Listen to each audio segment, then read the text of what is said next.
Halo guys, selamat datang kembali di channel Stockaholic. Seperti biasa, saya akan membahas pergerakan market IHSG ya selama 1 minggu ini. Dan hari ini tanggal 1 April, kita memasuki awal bulan April, hari Kamis ya. Nah, biasanya saya membuat video kan hari Jumat ya. Cuman karena besok hari libur dan saya ada banyak urusan, jadi saya buatnya hari ini. Oke, sebelum masuk ke analisa, kita akan seperti biasa ada intermezzo, kejadian apa saja sih yang terjadi di Indonesia ini ataupun yang menarik selama 1 minggu ini. Yang pertama ya, ini ada kejadian yang kurang mengenakan ya, di mana di minggu ini ada peristiwa pengeboman gereja di Makassar ya. Nah, kita tentu berharap semoga hal-hal seperti ini bisa dihilangkan lah dari Indonesia. Jangan sampai persatuan itu dipecahkan dengan aksi-aksi terorisme seperti ini. Terus ada lanjutannya kan di Mabes Polri, ada juga teroris yang wanita yang datang ke markas Mabes Polri sambil bawa pistol. Ini sangat disayangkan ya, karena sebenarnya saya percaya bahwa nggak ada lah agama yang mengajarkan kita untuk membunuh orang. Tapi mungkin ada oknum-oknum di suatu agama yang ya salah interpretasi lah ya, sehingga sampai terjadi ajaran-ajaran seperti ini. Ya, kita berdoa semoga masalah ini dapat terselesaikan dan Indonesia dapat kembali bersatu, kembali kuat. Terus yang berikutnya, karena ini memasuki awal bulan yang baru, seperti biasa saya akan mengupdate ya, dimana dulu kan saya sempat membuat video tentang yuk kita menabung saham secara bulanan. Nah, di video bulan lalu di analisa saham 27 Februari ini kan saya membuat video portfolio di akhir bulannya itu seperti ini. Ini kan saya beli beberapa saham ya. Ini contohnya sebentar. Nah, ini ya. Ini portfolionya ada MSP, ada Bank BTN, HMSP sama Telkom. Nah, 3 saham ini yang saya beli terus-menerus dengan ini ya, totalnya itu 2,2 juta di tanggal 27 Februari. Kemudian saya beli lagi 1 juta lagi. Performanya kalau bulan lalu itu plus 5,6%, bulan ini karena IHSG melorot jadi minus ya, minus 1,1%. Ini saya tambah lagi ya. Jadi BTN 6 lot, Sampurna 7 lot, Telkom 3 lot. Dimana sebelumnya BTN 4 lot, Sampurna 5 lot, dan Telkom 2 lot. Nah, ini rutin akan saya lakukan terus ya, saya hitung-hitung ya untuk tabungan tambahan lah untuk pensiun. Oke, sekarang saya akan masuk ke analisa sahamnya ya.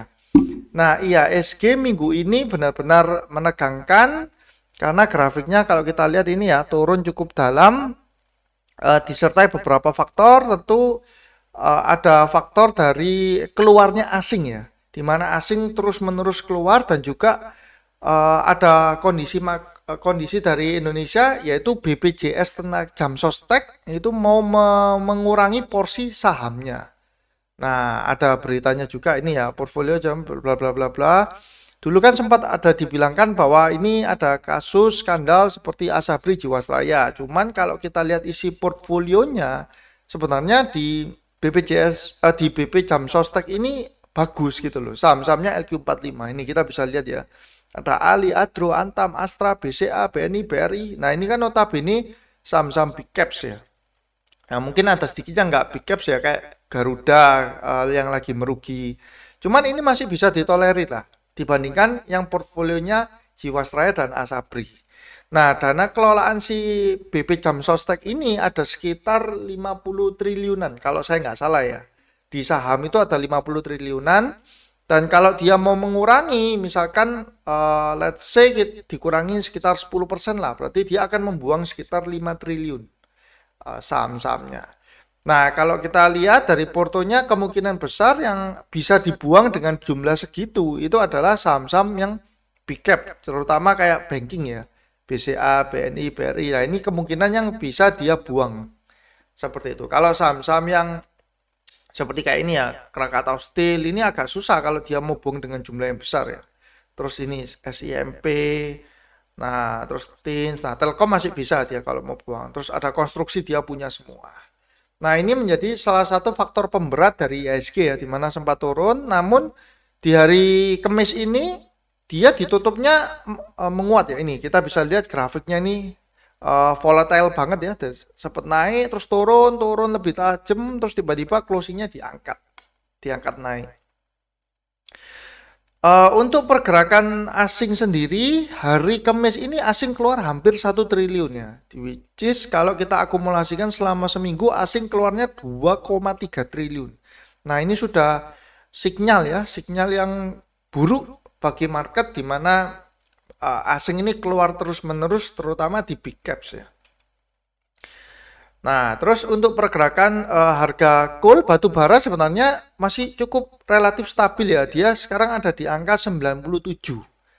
Nah, harga batu baranya sih masih oke, cuman saham batu baranya yang masih rontok seperti itu. Kalau kita lihat gold price, coba cek ya harga emasnya 1000 ya dari kapan hari juga 1700-an kita bisa lihat.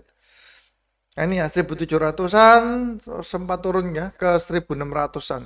Dan ini sekarang udah naik lagi menjadi 1722. Emas nggak terlalu bergerak cukup banyak ya. Ini BP Jam Sostek menjadi pemberat. Nah kalau kita lihat chartnya sebenarnya IHSG ini kan sekarang lagi memasuki dead cross ya. Dia menembus 5, 20, 60. Nah dia ada dead cross dan mau mencoba ke arah support ini ya 5800-an ini. Bottomnya kan ini 5740 lah dan dia akan mencoba ke arah 5800-an. Namun kalau dia berhasil bertahan di sini ya kan semoga ya ada technical rebound di sini karena ini dia sudah mau jatuh ke support ditahan berhasil bertahan di sini kemudian hari ini dia juga berhasil bertahan lagi. Semoga minggu depan IHSG bisa ada rebound. Terus nah, kita akan melihat saham apa saja sih kan foreign-nya transaksinya besar-besaran. Dari tanggal 29 Maret sampai 1 April. Nah, ini ya. Saham apa yang paling banyak dibeli oleh asing? Yang paling banyak dibeli itu adalah SMMA. Nah, ini lagi ya. Ini saham muncul terus. SMMA ini. Bentar, coba saya cek di sini. Yang mana? Ini bisa ini aja. Nah cuman ini saham nggak ada volumenya, jadi kita nggak bisa ngapa-ngapain nih. Transaksinya pasti dinego kalau seperti itu. Terus ada Bank Bukopin, terus BRIS, United Tractor. Nah UNDR ini di video minggu lalu saya bilang cukup menarik ya, karena ada di level supportnya. Nah ini United Tractor. Nah dia ada penguatan ya. Kalau teman-teman ikutin yang video minggu lalu itu saya sempat bilang ini ada di support jadi cukup menarik pergerakannya. Masih diakumulasi asing, ini garis yang biru ini menandakan akumulasi dari asing. United Tractor terus BBKP coba kita cek. Oh ini hari ini ya naiknya yang cukup banyak. Bentar coba kita lihat si BBKP. Naik 8,5%, volumenya cukup besar, 220 miliar. Yang beli pasti si asing kalau gini. Oh, asingnya nggak terlalu banyak malah. Ya sekitar 15 miliar lah. Ini ya, YU ini beli 41 miliar. Ada akumulasi yang cukup besar dari CIMB Niaga. Ini CIMB Sekuritas YU. Untuk Bank Bukopin. Terus kita lihat apalagi ada BRIS, Indofood ya. Cuman nominalnya sudah tidak terlalu besar ya ini ya. Akumulasinya tidak terlalu besar. Nah, kita lihat jualnya asing itu cukup banyak. Ini 1,2 triliun 700 miliar. Jadi dua perusahaan ini paling besar. Nah, tentu itu adalah dua perusahaan terbanyak bobotnya di IHSG yaitu Bank BRI dan Bank BCA. Kita coba cek ya BRI. Nah ini ya grafiknya cukup meluncur ke bawah. BRI turun lumayan tajam di sini dan Bank BCA. Nah kalau teman-teman yang suka sama saham-saham trading saham blue chip, kalau saya melihat kan BRI sama BCA ini bobot asingnya cukup besar. BCA hari ini dia nggak turun ya, malah dia masih berhasil.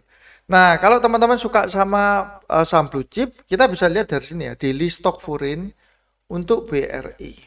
Nah, teman-teman bisa amati. Di sini BRI ini kan jelas 3 hari terakhir ini dibuangin terus sama si asing ya. Kalau teman-teman mau masuk, untuk lebih aman, teman-teman tunggu ketika ini berubah menjadi net buy. Nah, ini kan buangnya besar-besar banget ya. Sorry. Waduh. Eh, wah, sebentar. Kesalahan teknis. BRI. Nah, ini ya. Buangnya 500M, 400M, 300M, buy-nya cuma 80, 60. Nah, ini teman-teman kalau mau masuk bisa menunggu dengan sabar si asing ini kalau sudah mulai net buy. Demikian juga sama dengan Bank BCA ya. Jadi, ini adalah sebenarnya momen yang agak jarang ya, di mana big cap atau blue chip seperti BCA BRI itu mengalami downtrend, penurunan. Nah, BCA kita bisa melihat ya, sudah berapa hari ini dibuangin terus oleh asing. Nah, asing itu nggak mungkin dia terus buang, nggak berhenti-berhenti, nggak mungkin. Pasti suatu titik dia akan koleksi lagi. Nah, teman-teman kalau sabar bisa menunggu hal itu terjadi, di mana ketika asing mulai masuk beli, teman-teman juga bisa ikut beli. Nah, seperti itu ya untuk BCA dan BRI. Ini BCA, BRI ini kan pengebobot terbesar dari IHSG. Jadi kalau mereka turun, maka marketnya juga kemungkinan besar akan ikut turun ya. Terus ada Telkom dan Astra. Mengapa kok saya hari ini memfokuskan ke sini saham-saham yang big caps dulu? Karena marketnya kondisinya itu lagi di ambang support. Mau mencoba menembus 58. Nah, kalau kita melihat sebenarnya kalau dari Telkom sendiri nggak ada downtrend yang sampai gimana gitu. Pergerakan asing pun juga nggak terlalu banyak ya keluarnya di saham ini. Kita bisa cek daily stock foray-nya Telkom. Nah, ini Telkomnya masih ada hijau-hijau, bahkan yang merah dan hijau ini lebih banyak yang hijaunya. Jadi masih cukup aman lah ya. Terus Astra untuk sektor. Nah, Astra ini yang juga dibuangi terus oleh si. Ini merah terus ya, asingnya keluar terus, gak berhenti-berhenti. Hijau cuma sekali sedikit terus keluar lagi, hijau sedikit keluar lagi. Nah, ini juga menjadi biasanya kalau seperti ini ya harga sahamnya, nah ini ya turun terus, makanya dia. Ini juga bisa kita tunggu kalau asing sudah mau buy. Nah, ini bahkan menjebol MA 200-nya. Yang warna pink ini MA 200 ya. Ini dia sudah kejebol untuk saham Astra. Padahal sebenarnya Astra ini ada sentimen bagus untuk pemotongan pajak. Jadi dari mobil 2500 cc ya. Kayak Fortuner sama Innova itu kan pajaknya berkurang, otomatis harga jualnya juga berkurang dan diharapkan ada pembelian yang cukup besar. Seperti itu. Terus oke, untuk blue chipsnya kita sudah lihat ya. Jadi untuk market minggu depan kita, kalau saya sih masih berhati-hati ya, sangat berhati-hati, terutama kalau pegang yang blue chip seperti ini. Kita lihat bagaimana pergerakan si asingnya, karena asing itu memiliki terbesar ya dari saham-saham macam BCA BRI ini. Terus kita lihat pergerakan dari yang itu ya, nikel ya, Antam dan Inco. Antam, coba kita lihat sebentar dari chartnya. Antam saya sempat bilang juga bahwa dia ada support di 2180 dan ini tidak tertembus-tembus ya. Artinya bisa dibilang ini menjadi support kuat dari Antam.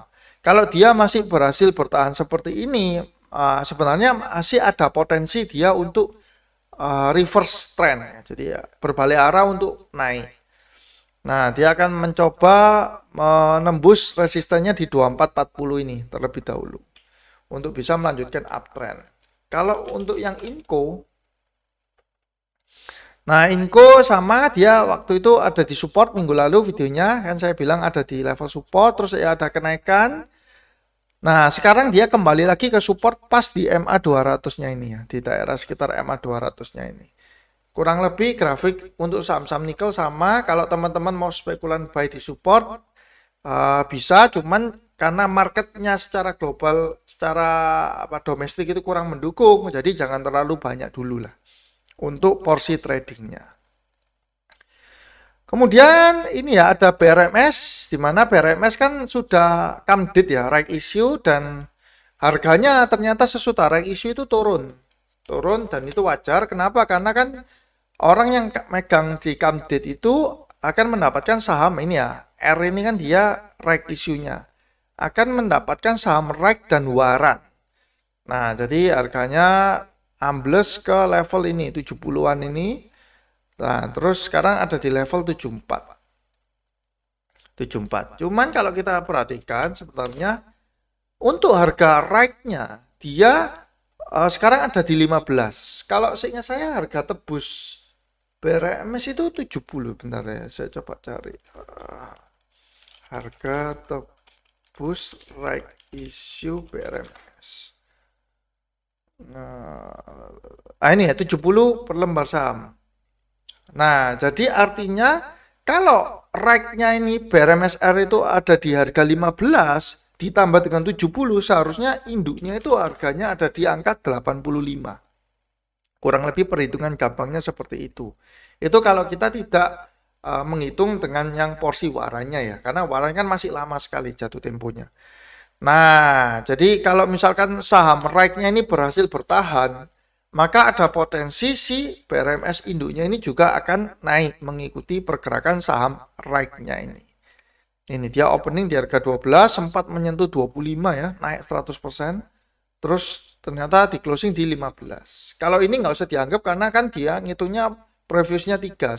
Sementara investor tuh dapatnya kan gretong, gratis. Jadi ini nggak bisa diajukan untuk 400% ini nggak bisa. Terus berikutnya kita lihat itu farmasi ya dari Kalbe dan DSPC. Kalbe saya udah beberapa kali bilang juga ini saham sedang diakumulasi oleh si asing. Kalbe Pharma ini. Nah ini ya grafik asingnya masih tetap naik walaupun dia harganya belum terbang-terbang. Nah yang menarik itu laporan keuangannya kan sudah keluar. Untuk Kalbe Pharma dan juga TSPC. TSPC ini yang sebenarnya sama-sama swasta sih. Ini juga bergerak di bidang farmasi. Nah, farmasi terus laporan keuangannya sudah keluar full year-nya dan bagus sekali ya. Dia ada mengalami kenaikan yang cukup banyak, profitnya dari 550M menjadi 780M.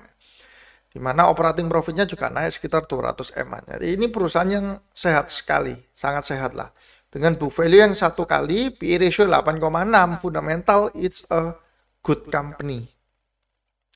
TSPC lah teman-teman, kalau yang suka untuk simpan jangka panjang, sebenarnya ini salah satu saham yang menurut saya menarik lah untuk kita simpan. Kalau Kalbe ini saya untuk trading, lebih untuk trading ya. Dia book value-nya sudah 3,9. Saya bulatkan 4 lah, 4 kali dengan PE ratio 26,6. Memang lebih secara valuasi dibandingkan yang TSPC lebih tinggi ya. Cuman ini lagi dikolek asing gila-gilaan dan performance-nya ada kenaikan walaupun nggak banyak ya, sekitar 10% lah. Dari 2,5 triliun menjadi 2,7 triliun. Di tengah kondisi pandemi 2020 kemarin dia masih bisa naik. Laba bersihnya 10%. Nah, terus asing juga masuk. Jadi ini menurut saya juga masih menarik. Walaupun harga sahamnya turun ya, masih merah. Tapi nggak apa-apa, ini kan ini terkena dari kondisi IHSG sendiri yang memang lagi memerah. Nah, terus yang terakhir saya akan membahas, mungkin teman-teman yang menonton video saya yang saya upload terakhir, yaitu yang tentang BNF atau Takashi Kotegawa, di mana dia mempunyai strategi tradingnya kan harian ya, di hold 1-2 hari dan dia mempunyai threshold. Nah, saya mencoba membuat simulasinya.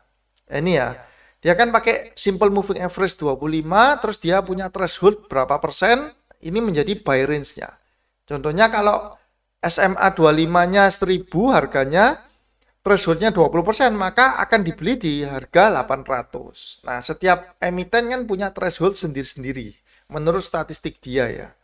Nah, saya mencoba men-search semua emiten dan yang menurut saya perusahaannya itu masih, ya kita bisa bilang masih bisa ditransaksikan lah ya.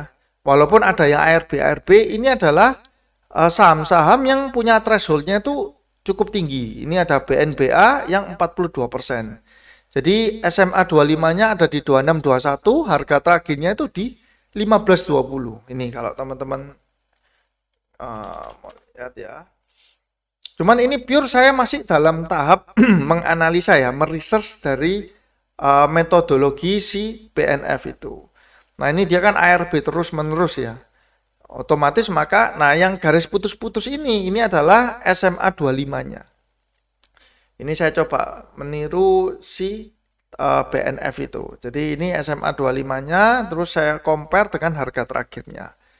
Nah, muncullah ini adalah saham-saham yang mempunyai threshold cukup tinggi. Nah, ada BNBA, yang saya kasih kuning ini yang tidak liquid. Kenapa? Karena kayak BNBA ini. Nah, dia kan ARB, jadi otomatis tidak liquid. Cuman ya, kalau menurut teori si Takashi ini kan harusnya nanti ada sontekan naik ya. Ada perlawanan. Nah, ketika ada perlawanan itu kan baru kita masuk beli. Seperti itu. Terus ada TGRA, terus ini 23% TGRA, kita bisa lihat di sini. Oh ya, ada disclaimer ya, semua video ini nggak ada ajakan untuk membeli atau menjual saham, jadi ini pure sharing saya pribadi. Semua resiko ada di tangan masing-masing investor. Nah, ini TGRA juga mengalami penurunan yang cukup tajam. Dia thresholdnya ada di 23%. Terus ini ada Pol, Nobu, Maya. Maya ini Bank Maya Pada ya. Ini paling besar. Thresholdnya 42,46%. Nah, kebanyakan yang thresholdnya tinggi ini dibandingkan simple moving average 25D-nya itu adalah bank-bank digital. Kenapa? Karena kan beberapa waktu lalu sempat naik tinggi, sekarang kan pamornya mulai turun bank digital ini. Jadi harganya ARB terus seperti itu. Nah, Maya Pada ini yang agak aneh sih kalau menurut saya. Kenapa? Karena dia habis strike issue terus naik terus dibanting nggak habis-habis ya sampai sekarang. Wih, dari level 6.000 tinggal level 2.400. Padahal ini kan ya bank yang cukup ternama lah ya. Punyanya keluarga dari Pak Thohir ya. Kok Thohir? Thohir kan Erick Thohir. Keluarga dari Pak Tahir ya. Nah, ini jadi dari 6.000-an ke 2.000 ini penurunannya sudah cukup parah ya. Cuman saya kasih kuning, kenapa? Karena susah untuk dibeli. Nah, ini ya, jadi nggak ada bid overnya tuh. Overnya lihat ini 1, 4, 10, 6. Cuman ada ini diganjel di harga ARB-nya. 37,999 ini. Maya Pada ini nggak tahu kenapa ya, kok bisa harganya turun parah seperti ini. Terus ada INPC lah, ini juga bank digital. GDYR ini ban ya, Goodyear, yang sempat mengalami kenaikan gila-gilaan. Dinar, Bank Victory, Bank Maspion. Nah, ini BEX ini bank Banten ya. Memang dia thresholdnya nggak terlalu tinggi, cuman saya masukkan untuk monitor saya pribadi saja. BGTG ada Bank Ganesha. Terus ini saya masukkan untuk data saja. Saya ambil sampling kalau BRI thresholdnya 8% ini kira-kira kapan reboundnya gitu loh. Saya mau tahu. Kan dia turun terus nih. Saham Bank BRI. Kalau blue chip kan tentu thresholdnya nggak mungkin sampai 40-30% kan. Nggak mungkin kalau blue chip. Nah, sekaligus saya untuk collect data gitu loh. Nah, ini ya, dia turun cukup tajam beberapa hari terakhir ini. Terakhir ada AGRS. Nah, jadi di sini saya lagi mengkolek data. Siapa tahu kalau memang data ini bisa kita olah dan bisa menjadi suatu sistem atau metodologi ya untuk trading sesuai dengan cara si BNF itu. Nah, kayak AGRS ini dia kan mengalami penurunan yang cukup tajam. Cuman yang saya masih pikir-pikir itu ya, kalau misalkan dia penurunan yang cukup tajam seperti ini, terus ini kan dia sudah pernah mengalami kenaikan ini ya, tepatnya di 30 Maret ini. Dia kan sempat tersontek ini. Nah, ini ya, saya gedekan yang di bagian sini. Nah, ini kalau menurut teorinya si BNF kan harusnya ini dijual. Dia kan mengambil profit hanya sekitar 5-7% kan.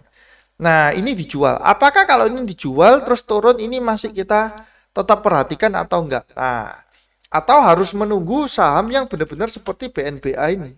Kalau BNBA ini kan dari penurunan dia nggak ada sontekan sama sekali, naik kan. Dia terus ARB turun naik sedikit terus ini turun lagi. Apakah harus saham seperti ini atau saham macam ini masih bisa berlaku sesuai dengan teorinya? Nah, jadi saya memang masih belum membeli satupun ya yang ada di ini di analisanya si BNF ini. Cuman saya berusaha untuk mengkolek datanya terlebih dahulu. Oke teman-teman, cukup sekian ya video kali ini. Semoga teman-teman mendapat sesuatu. Kalau misalkan teman-teman suka, boleh untuk subscribe, like, komen, dan juga share. Supaya makin banyak orang-orang yang mendapatkan informasi tentang saham. Sekian dulu teman-teman, semoga sehat selalu dan cuan selalu. See you guys!